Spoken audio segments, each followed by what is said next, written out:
Many of us have had a stomach ache at one time or another, but for those living with habitual discomfort, life can be difficult and sometimes even unmanageable. Here's Heather's story.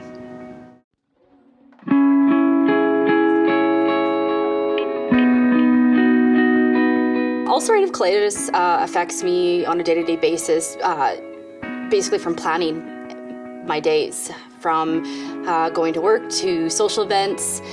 If I'm not feeling good, I need to stay home. I need to stay close to the washroom. I am not fit to be going out into public. It could be anything from feeling fatigued to having stomach cramps to diarrhea. It can be complicated. So if I go somewhere that I'm not familiar with, the first thing I need to do is figure out where the washrooms are.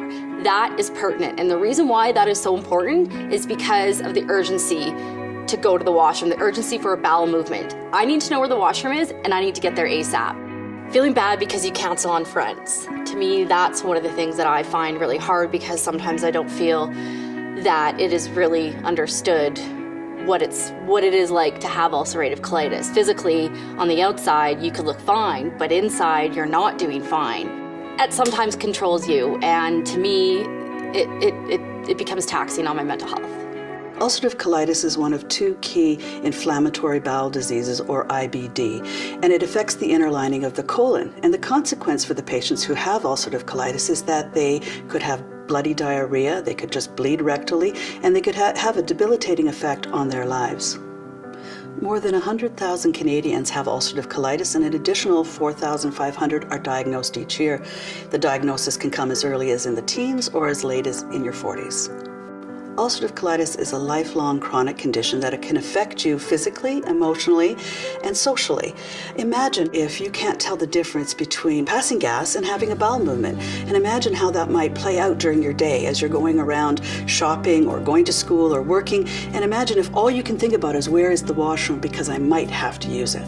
The disease can vary from being mild, moderate, and severe, and the treatments differ. So convey to your physician how much diarrhea you have, even though it might be uncomfortable for you to tell the physician that you have 20 bowel movements a day. It's important that you convey that.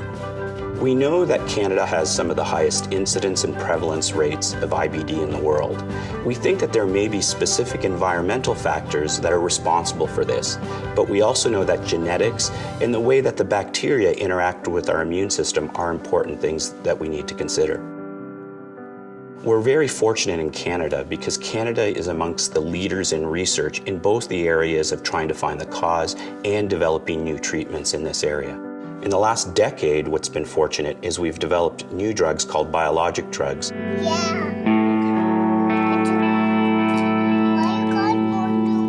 I don't think I'll ever be free of ulcerative colitis. It's something that is lifelong. When I was first diagnosed, I didn't really understand it fully. I think now, as I'm getting older, I understand it better.